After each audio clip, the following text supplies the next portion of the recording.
Je suis en phase de révision, néanmoins plusieurs personnes ne cessent de me contacter sur plusieurs problématiques relatives à Binance actuellement. Principalement sur les problématiques relatives à la réglementation au Canada et sur les crypto-monnaies qui ont fait l'objet d'une rétrogradation sur la plateforme, en l'occurrence une mise en zone d'innovation à nouveau, et au pire des cas qui seront délistés de la plateforme Binance. C'est de ce dont il s'agit dans cette vidéo, je t'invite à bien la regarder jusqu'à la fin.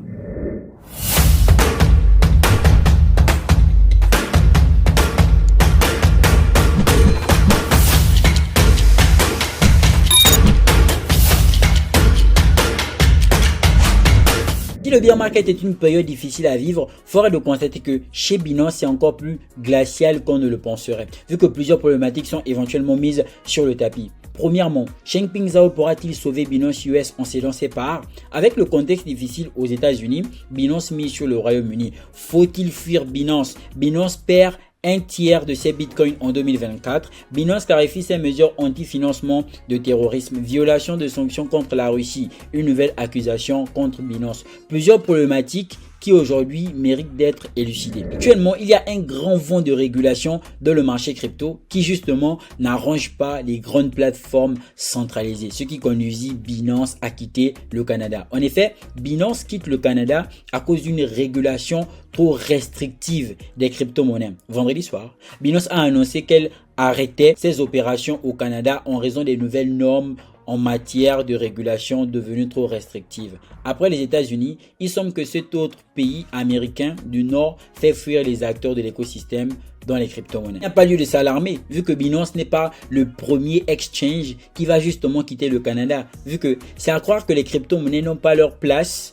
en Amérique du Nord. Après DAIDEX, le mois dernier, et Paxos, Binance a annoncé vendredi soir se retirer du marché canadien. La raison se trouve dans la nouvelle réglementation en vigueur dans le pays, qui impose bien trop de contraintes à la plateforme pour qu'il soit pertinent pour elle de continuer à y opérer. Malgré un marché local relativement petit, Binance évoque tout de même une valeur sentimentale compte tenu de la nationalité de son fondateur. Ainsi, la plateforme a tenté de retarder une mesure mais estime que cette issue est inévitable. Malheureusement, les nouvelles directives concernant les stablecoins et les limites des investisseurs fournis aux échanges cryptographiques rendent le marché canadien plus tenable pour Binance pour le moment. Nous avons reporté cette décision aussi longtemps que nous le pouvions pour explorer d'autres moyens raisonnables de protéger nos utilisateurs canadiens, mais il est devenu évident qu'il n'y en a pas. En effet, si la réglementation est trop solide, si elle est trop corsée, il faut de constater que les exchanges ne peuvent pas concrètement agir en leur faveur. Il y a de plus normal car les plateformes centralisées veulent rentabiliser et si la réglementation en vigueur ne va pas en leur sens, ce serait pas tout simplement intéressant. Mais il faudrait de constater que c'est à cause des conséquences justement des faillites de 2022 qu'aujourd'hui les régulateurs ils vont de main forte en ce sens où on ne veut plus avoir le même scénario à la FTX et plusieurs autres scénarios qui ont permis à ce que le marché crypto puisse être sérieusement impacté et ce de manière négative. Les mesures sembleraient être assez corsées. Comme l'indiquent ces règles, il ne s'agit pas seulement pour les plateformes non enregistrées de ne pas adresser les utilisateurs canadiens. Elles doivent également prendre les mesures appropriées pour identifier et se séparer des utilisateurs au Canada. Parmi les obligations pour les plateformes enregistrées, celles-ci doivent engager des dépositaires tiers afin de sous-traiter la garde d'au moins 80% des actifs de ses clients. Si ce dépositaire n'est pas régulé au Canada, il devra alors avoir obtenu l'accord du régulateur du pays pour être engagé. Tous les actifs considérés comme des titres financiers sont également prohibés, impliquant les enquêtes strictes pour définir ce qui révèle de ce statut ou non. Par défaut, les stablecoins sont considérés comme des titres, mais une exception est faite à condition que des règles bien définies soient respectées aussi bien de la part de la plateforme que les émetteurs de stablecoins. Il faudrait de constater que ces mesures sont vraiment radicales. Dans le contexte difficile aux États-Unis, Binance mise sur le Royaume-Uni. Depuis que la SEC durcit le temps contre les firmes crypto, l'environnement des affaires s'est significativement dégradé pour ces dernières. Nombre d'entre elles évoquent des envies de départ du pays. À défaut, elles ressentent de manière stratégique leurs opérations. Et ça me fait penser à une chose qui n'est absolument pas bénéfique pour nous, les pays africains, vu que ce sont les autres, une fois de plus, qui viendront encore prétendre nous apprendre ce qu'est la blockchain et les crypto-monnaies. Vous voyez le scénario, comment il est en train de se passer, vu que ça va engendrer d'autres scénarios.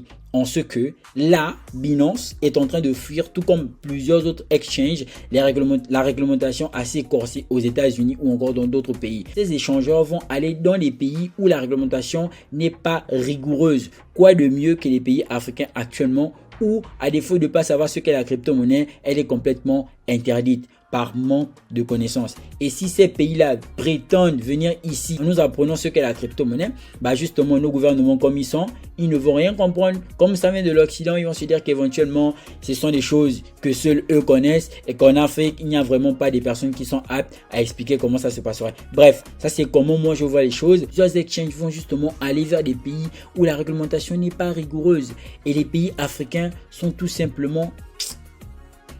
C'est bon, on passe à autre chose. Faut-il fuir de Binance? En 2017, l'exchange offshore a fait irruption sur la scène crypto. Se hissant rapidement au rang d'acteur incontournable au sein de l'industrie crypto, Binance montre pourtant aujourd'hui des signes de faiblesse. Certains éléments douteux liés à la centralisation du BNB et les actions récentes en justice intéressées par la CFTC pourraient bien conduire à l'effondrement du colosse au pied d'argile. Alors faut-il prendre la poudre d'escampette pour éviter un scénario à la FTX? Bien évidemment, plusieurs personnes sont en train de se demander actuellement s'il ne faudrait pas quitter Binance au regard de tout ce qui précède. Même que le BNB a pris un coup en quittant de 325 $ à actuellement 311 $. Quoi qu'il en soit, Binance est en position de tribulation. Binance est en position de martyr. Binance est très persécuté sur la scène médiatique et avec toutes les accusations qu'on lui connaît aujourd'hui entre terrorisme, etc.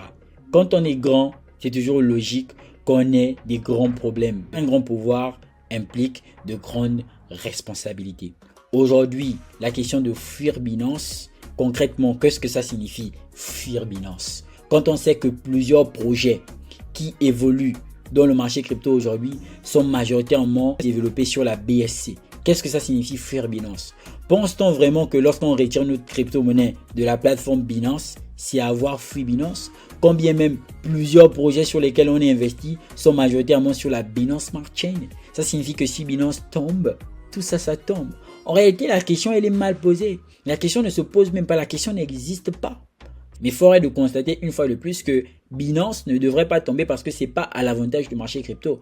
On parle de 60 à 70% en termes de part dans le marché crypto. Ça signifie que si Binance aujourd'hui tombe, le marché va considérablement être impacté. Bien évidemment, il y a plusieurs grands qui étaient déjà là qui sont tombés et on s'en est remis. Mais quoi qu'il en soit, ce n'est pas un scénario qu'on voudrait aujourd'hui. Je pense très franchement que Binance a la capacité financière de sa politique et saura s'en sortir face à toute cette pression. C'est justement face à ces tribulations que l'exchange doit montrer ses preuves. Alors les gars, dernier point très intéressant de la vidéo, plusieurs personnes m'ont contacté à ce sujet sans savoir réellement ce que ça signifiait. Binance déplacera AMB, ARK, BTS, DREP, FTT, GFT, Jasmy, Loom, ML, AOX, AMG, Perl, PNT, SNM, SRM, VGX, WRX et YFII dans la zone d'innovation mai 2023. C'est déjà arrivé. Alors, ceci est une annonce générale. Les produits et services mentionnés ici peuvent ne pas être disponibles dans votre région. Amis binanciers, sur la base d'examens récents, Binance a décidé de déplacer les jetons suivants dans la zone d'innovation, les jetons précédemment cités. Alors, la zone d'innovation a été introduite pour donner aux utilisateurs de Binance un endroit pour échanger des produits innovants avec une volatilité et un risque plus élevé par rapport aux autres jetons répertoriés. Lorsque nous identifions de tels projets lors de notre examen, même périodique, nous les transférons dans la zone d'innovation. Les projets placés dans la zone d'innovation seront suivis de près de leur développement. Lorsque nous procédons à ces examens, nous tenons compte de divers facteurs. Voici certains de ces critères. Engagement de l'équipe dans le projet, niveau de qualité de développement, le volume de négociation et liquidité, la stabilité et sécurité du réseau contre les attaques, la stabilité du réseau contre les contraintes, la stabilité du réseau, les contrats intelligents, niveau de communication publique, réactivité à nos demandes périodiques, de due diligence, preuve de conduite contraire à l'éthique, frauduleuse ou de négligence, contribution à un écosystème crypto sain et durable. Veuillez noter, les services liés aux jetons ne seront pas affectés. Le marquage de la zone d'innovation pour ces jetons sera mis à jour peu de temps après la publication de cette annonce. Tout de suite, quelqu'un en lisant l'article ne va pas nécessairement comprendre ce que ça implique et ce que ça signifie. Voici pourquoi CZ s'est justement mentionné sur Twitter. Comme certains d'entre vous l'ont suggéré, au lieu de la radiation directe, nous déplacerons d'abord les projets sans progrès vers la zone d'innovation. S'ils ne s'améliorent toujours pas, nous pouvons les retirer de la liste. Encore une étape intermédiaire. En réalité, il va falloir comprendre que lorsque les projets sont dans la zone d'innovation, ce sont généralement des projets qui ont un fort taux de volume de transactions. Binance a besoin de volume de transactions. Ce que j'étais en train de vous expliquer dernièrement, comme plusieurs, une fois de plus pour moi, inconscient est en train de s'ajouter sur le PP. J'étais en train de dire que la plateforme se nourrit du volume de transactions. La plateforme a besoin des projets qui justement montrent des risques. Et ces risques-là sont bénéfiques car ça engendre la spéculation. Et une fois il y a la spéculation, il y a un grand volume de transactions. Une fois de plus, il y a un grand volume de trading. Binance a besoin de ça. Pas seulement Binance. Plusieurs plateformes centralisées ont besoin de ça.